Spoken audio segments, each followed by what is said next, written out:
রামকৃষ্ণনগরে police কর্মীর দ্বারা হেনস্থার শিকার এক অটো চালক। পুলিশ সুপারের কাছে ন্যায় চাইল রামকৃষ্ণনগর অটো চালক সমিতি।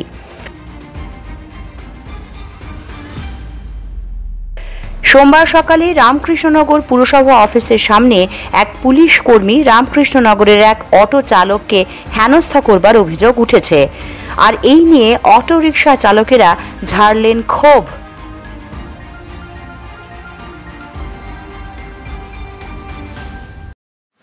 এদিন এই অবাঞ্ছিত ঘটনা ঘটার পর রামকৃষ্ণনগর অটো চালক সমিতির সদস্যরা প্রথমে রামকৃষ্ণনগর সার্কেল অফিসে গিয়ে প্রতিবাদ সাব্যস্ত করেন। পরে সার্কেল অফিসার অদিতি নুনিসাকে বিষয়টি নিয়ে অবগত করিয়ে এই ঘটনার প্রতিবাদ জানিয়ে সার্কেল অফিসারকে একটি স্মারকপত্র তুলে দেন। এখানেই বিষয়টি শেষ না করে এরপর চালকেরা চলে যান রামকৃষ্ণনগর থানায়। সেখানে থানার ওসি লিটন নাথকে পেয়ে ঝাড়েন এক প্রস্থ ক্ষোভ। এক পুলিশ কর্মী রামকৃষ্ণনগরের এক অটো রিকশা চালককে হেনস্থার শিকার হওয়ার কথা সবিস্তারে ওসি নাথের কানে তুলে ধরেন। রামকৃষ্ণনগর অটো চালক সমিতির পক্ষ থেকে ওসিকে একটি অভিযোগপত্র তুলে দেওয়া হয়। অবশ্য ওসি লিটন নাথ তাদেরকে আশ্বাস দিয়ে বলেন শীঘ্রই বিষয়টি তিনি করিমগঞ্জের পুলিশ সুপারের কাছে জানাবেন। এদিকে বুধবার এই নিয়ে সাংবাদিকদের সামনে পুরো ঘটনার বিষয়বস্তু তুলে ধরেন হেনস্থার শিকার অটো চালক আফাস আলী ও রামকৃষ্ণনগর অটো চালক সমিতির সভাপতি শিবির নাথ।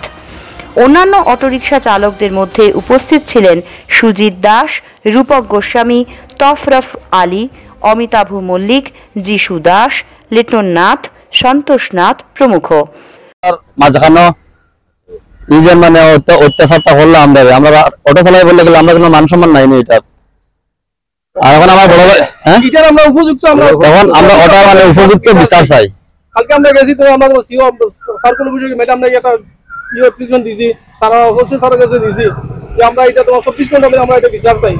বিচার না পেলে আমরা এটা বৃহত্তর আন্দোলন করব। আমরা মানুষ শিক্ষিত ছেলে আজকে বিয়ে পাস করে আজকে আমরা অটো চালাই রাখি, তাহলে নিজের পেট্রোল লাগি বউ বাচ্চা খেলার লাগি ফটো দিলাম, কিন্তু মান সম্মান তোমরা পেয়েছি না। আমার নাম কি? আমার নাম শিবির নাথ, আমি রামকৃষ্ণ অটো চালক সমিতির সভাপতি। এটার আমি উপযুক্ত বিচার যত সময় পাইছি না তত সময় অনির্দিষ্ট কাল 24 ঘন্টা অপেক্ষা করবো। এরপরে যদি বিচার পাই না, যদি বৃহত্তর আন্দোলন আমরা চাপাইয়া পড়বো। আর মান সম্মান ইজ্জত নিয়ে যদি বাঁচতে পারি না, যদি এই জীবন টাকাতেই না মরাওয়ালা। লিখিত কালকে ম্যাডামের কাছে দিচ্ছি, তোমার সার্কুল ম্যাডামের কাছে দিচ্ছি, আর ওসি স্যারের কাছে তোমার লিখিত দিয়েছি।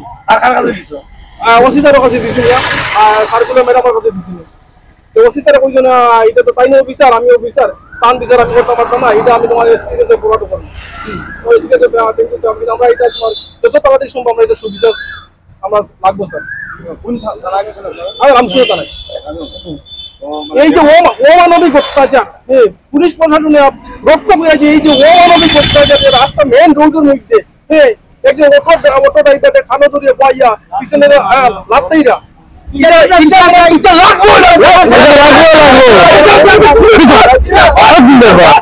পুলিশ প্রশাসন এই নির্মম অত্যাচারের বিরুদ্ধে বিচার করতে হবে। আগামী দিনে 24 ঘন্টা যদি বের হয়ে যায় তাহলে আমরা এটা বৃহত্তর আন্দোলনে গড়ে তুলবো। পুরো রাতাবাড়ি আমাদের রামকৃষ্ণনগর রাতাবাড়ি সমস্ত আমাদের 500 কমসে কম 500 অটো আছে, এই 500 অটো আমি রামকৃষ্ণনগরের রাজপথে ব্লক করবো। Bureau report, NE8 news.